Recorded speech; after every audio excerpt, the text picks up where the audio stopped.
ಇನ್ನು ಈ ಚಳಿ ಒಂದು ಕಡೆಯಾದ್ರೆ ಮತ್ತೊಂದು ಕಡೆಯಲ್ಲಿ ಅನೇಕ ಕಡೆಗಳಲ್ಲಿ ಇದೇ ರೀತಿಯಾದಂತಹ ಪರಿಸ್ಥಿತಿ 16 ಡಿಗ್ರಿ ತಲುಪಿದೆ. ಅದರ ಜೊತೆಯಲ್ಲಿ ಕರ್ನಾಟಕದ ಅನೇಕ ಭಾಗಗಳಲ್ಲಿ ಈ ಚಳಿಯ ಎಫೆಕ್ಟ್ ಕೂಡ ತಡ್ತಾ ಇದೆ. ಚಳಿ ಹೇಗಿದೆ ಅದರ ವಿವರ ಇಲ್ಲಿದೆ ನೋಡಿ.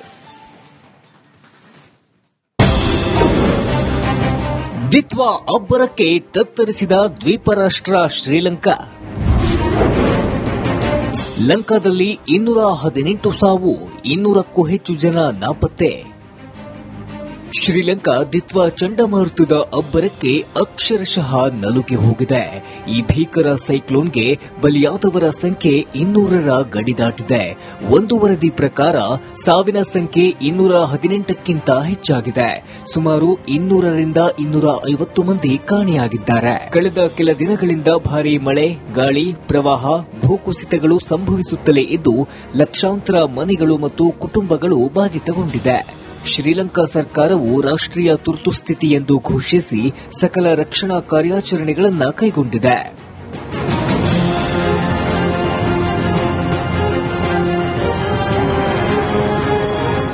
ಕಳೆದ ಹಲವು ದಿನಗಳಿಂದ ದಿತ್ವಾ ಚಂಡಮಾರುತದಿಂದ ಶ್ರೀಲಂಕಾದಾದ್ಯಂತ ಭಾರೀ ಮಳೆಯಾಗುತ್ತಿದೆ.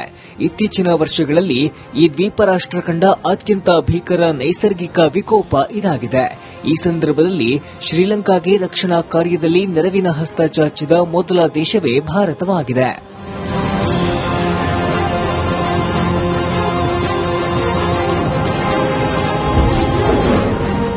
ದಿತ್ವಾ ಚಂಡಮಾರುತಕ್ಕೆ ತಮಿಳುನಾಡು ತತ್ತರ. ಸೈಕ್ಲೋನ್ಗೆ ತಮಿಳುನಾಡಿನಲ್ಲಿ 3 ಸಾವು. ದಿತ್ವಾ ಚಂಡಮಾರುತವು ಈಗ ಬಂಗಾಳ ಕೊಲ್ಲಿಯತ್ತ ಸಾಗುತ್ತಿದೆ. ಪುದುಚೇರಿ ಮತ್ತು ತಮಿಳುನಾಡಿನ ಹಲವೆಡೆ ನಿರಂತರ ಮಳೆಗೆ ಕಾರಣವಾಗಿದೆ.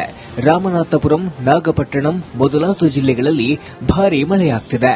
ಮಳೆಯಿಂದಾಗಿ ತಮಿಳುನಾಡಿನಲ್ಲಿ 3 ಸಾವಿಗೀಡಾಗಿದ್ದಾರೆ. ಬೆಂಗಳೂರಿನಲ್ಲಿ ವಿಪರೀತ ಚಳಿಗೆ ಇದೇ ಚಂಡಮಾರುತ ಕಾರಣವಾಗಿದೆ.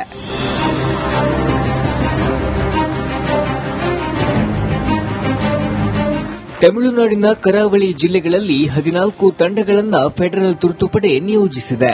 ಪುದುಚೇರಿಗೆ ಹೆಚ್ಚುವರಿ ತಂಡಗಳನ್ನು ನಿಯೋಜಿಸಲಾಗಿದ್ದು, ಮಹಾರಾಷ್ಟದ ಪುಣೆ ಮತ್ತು ಗುಜರಾತ್ನ ವಡೋದರಾದ ಎನ್ಡಿಆರ್ಎಫ್ ನೆಲೆಗಳಿಂದ 10 ತಂಡಗಳು ಚೆನ್ನೈಗೆ ತೆರಳುತ್ತಿದೆ. ಒಟ್ಟಾರೆ ಸರ್ಕಾರ ದಿತ್ವಾ ಚಂಡಮಾರುತವನ್ನು ಎದುರಿಸಲು ಸರ್ವಸನ್ನದ್ದವಾಗಿದೆ.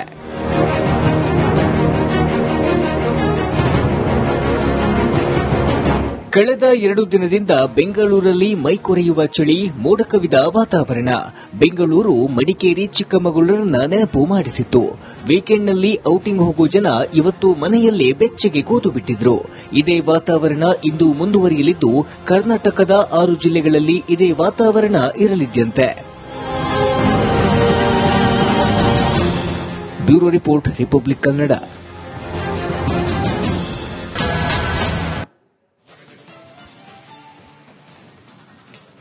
ಇನ್ನು ಈ ಚಳಿ ಒಂದು ಕಡೆಯಾದ್ರೆ ಮತ್ತೊಂದು ಕಡೆಯಲ್ಲಿ ಅನೇಕ ಕಡೆಗಳಲ್ಲಿ ಇದೇ ರೀತಿಯಾದಂತಹ ಪರಿಸ್ಥಿತಿ 16 ಡಿಗ್ರಿ ತಲುಪಿದೆ. ಅದರ ಜೊತೆಯಲ್ಲಿ ಕರ್ನಾಟಕದ ಅನೇಕ ಭಾಗಗಳಲ್ಲಿ ಈ ಚಳಿಯ ಎಫೆಕ್ಟ್ ಕೂಡ ತಡ್ತಾ ಇದೆ. ಚಳಿ ಹೇಗಿದೆ ಅದರ ವಿವರ ಇಲ್ಲಿದೆ ನೋಡಿ. ದಿತ್ವಾ ಅಬ್ಬರಕ್ಕೆ ತತ್ತರಿಸಿದ ದ್ವೀಪ ರಾಷ್ಟ್ರ ಶ್ರೀಲಂಕಾ. ಲಂಕಾದಲ್ಲಿ 218 ಸಾವು, 200ಕ್ಕೂ ಹೆಚ್ಚು ಜನ ನಾಪತ್ತೆ. ಶ್ರೀಲಂಕಾ ದಿತ್ವಾ ಚಂಡಮಾರುತದ ಅಬ್ಬರಕ್ಕೆ ಅಕ್ಷರಶಃ ನಲುಗಿ ಹೋಗಿದೆ. ಈ ಭೀಕರ ಸೈಕ್ಲೋನ್ಗೆ ಬಲಿಯಾದವರ ಸಂಖ್ಯೆ 200ರ ಗಡಿ ದಾಟಿದೆ. ಒಂದು ವರದಿ ಪ್ರಕಾರ ಸಾವಿನ ಸಂಖ್ಯೆ 218ಕ್ಕಿಂತ ಹೆಚ್ಚಾಗಿದೆ.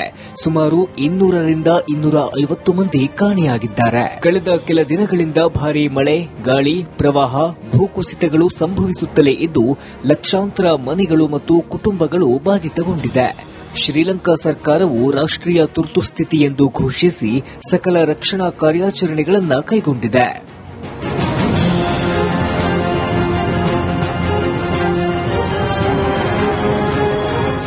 ಕಳೆದ ಹಲವು ದಿನಗಳಿಂದ ದಿತ್ವಾ ಚಂಡಮಾರುತದಿಂದ ಶ್ರೀಲಂಕಾದಾದ್ಯಂತ ಭಾರೀ ಮಳೆಯಾಗುತ್ತಿದೆ.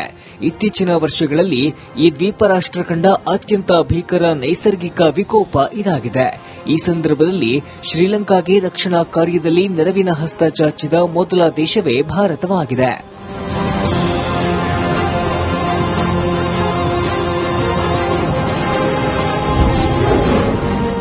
ದಿತ್ವಾ ಚಂಡಮಾರುತಕ್ಕೆ ತಮಿಳುನಾಡು ತತ್ತರ.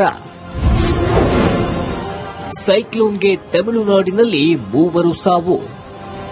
ದಿತ್ವಾ ಚಂಡಮಾರುತವು ಈಗ ಬಂಗಾಳ ಕೊಲ್ಲಿಯತ್ತ ಸಾಗುತ್ತಿದೆ. ಪುದುಚೇರಿ ಮತ್ತು ತಮಿಳುನಾಡಿನ ಹಲವೆಡೆ ನಿರಂತರ ಮಳೆಗೆ ಕಾರಣವಾಗಿದೆ. ರಾಮನಾಥಪುರಂ, ನಾಗಪಟ್ಟಣಂ ಮೊದಲಾದ ಜಿಲ್ಲೆಗಳಲ್ಲಿ ಭಾರೀ ಮಳೆಯಾಗುತ್ತಿದೆ. ಮಳೆಯಿಂದಾಗಿ ತಮಿಳುನಾಡಿನಲ್ಲಿ 3 ಸಾವಿಗೀಡಾಗಿದ್ದಾರೆ. ಬೆಂಗಳೂರಿನಲ್ಲಿ ವಿಪರೀತ ಚಳಿಗೆ ಇದೇ ಚಂಡಮಾರುತ ಕಾರಣವಾಗಿದೆ.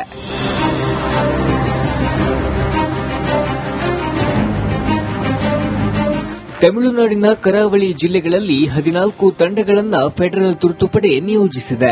ಪುದುಚೇರಿಗೆ ಹೆಚ್ಚುವರಿ ತಂಡಗಳನ್ನು ನಿಯೋಜಿಸಲಾಗಿದ್ದು, ಮಹಾರಾಷ್ಟದ ಪುಣೆ ಮತ್ತು ಗುಜರಾತ್ನ ವಡೋದರಾದ ಎನ್ಡಿಆರ್ಎಫ್ ನೆಲೆಗಳಿಂದ 10 ತಂಡಗಳು ಚೆನ್ನೈಗೆ ತೆರಳುತ್ತಿದೆ. ಒಟ್ಟಾರೆ ಸರ್ಕಾರ ದಿತ್ವಾ ಚಂಡಮಾರುತವನ್ನು ಎದುರಿಸಲು ಸರ್ವಸನ್ನದ್ದವಾಗಿದೆ.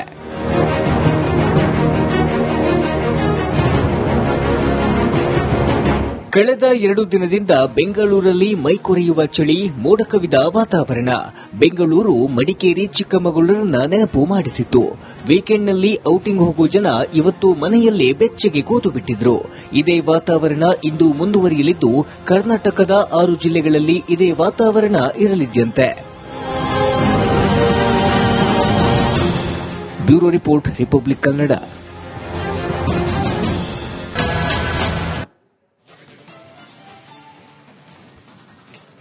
ಇನ್ನು ಈ ಚಳಿ ಒಂದು ಕಡೆಯಾದ್ರೆ ಮತ್ತೊಂದು ಕಡೆಯಲ್ಲಿ ಅನೇಕ ಕಡೆಗಳಲ್ಲಿ ಇದೇ ರೀತಿಯಾದಂತಹ ಪರಿಸ್ಥಿತಿ 16 ಡಿಗ್ರಿ ತಲುಪಿದೆ. ಅದರ ಜೊತೆಯಲ್ಲಿ ಕರ್ನಾಟಕದ ಅನೇಕ ಭಾಗಗಳಲ್ಲಿ ಈ ಚಳಿಯ ಎಫೆಕ್ಟ್ ಕೂಡ ತಡ್ತಾ ಇದೆ. ಚಳಿ ಹೇಗಿದೆ ಅದರ ವಿವರ ಇಲ್ಲಿದೆ ನೋಡಿ.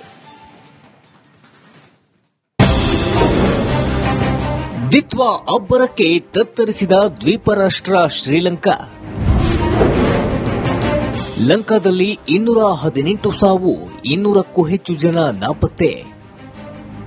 ಶ್ರೀಲಂಕಾ ದಿತ್ವಾ ಚಂಡಮಾರುತದ ಅಬ್ಬರಕ್ಕೆ ಅಕ್ಷರಶಃ ನಲುಗಿ ಹೋಗಿದೆ. ಈ ಭೀಕರ ಸೈಕ್ಲೋನ್ಗೆ ಬಲಿಯಾದವರ ಸಂಖ್ಯೆ 200ರ ಗಡಿ ದಾಟಿದೆ.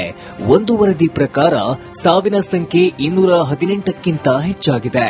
ಸುಮಾರು 200ರಿಂದ 250 ಮಂದಿ ಕಾಣೆಯಾಗಿದ್ದಾರೆ. ಕಳೆದ ಕೆಲ ದಿನಗಳಿಂದ ಭಾರೀ ಮಳೆ, ಗಾಳಿ, ಪ್ರವಾಹ, ಭೂಕುಸಿತಗಳು ಸಂಭವಿಸುತ್ತಲೇ ಇದ್ದು ಲಕ್ಷಾಂತರ ಮನೆಗಳು ಮತ್ತು ಕುಟುಂಬಗಳು ಬಾಧಿತಗೊಂಡಿದೆ.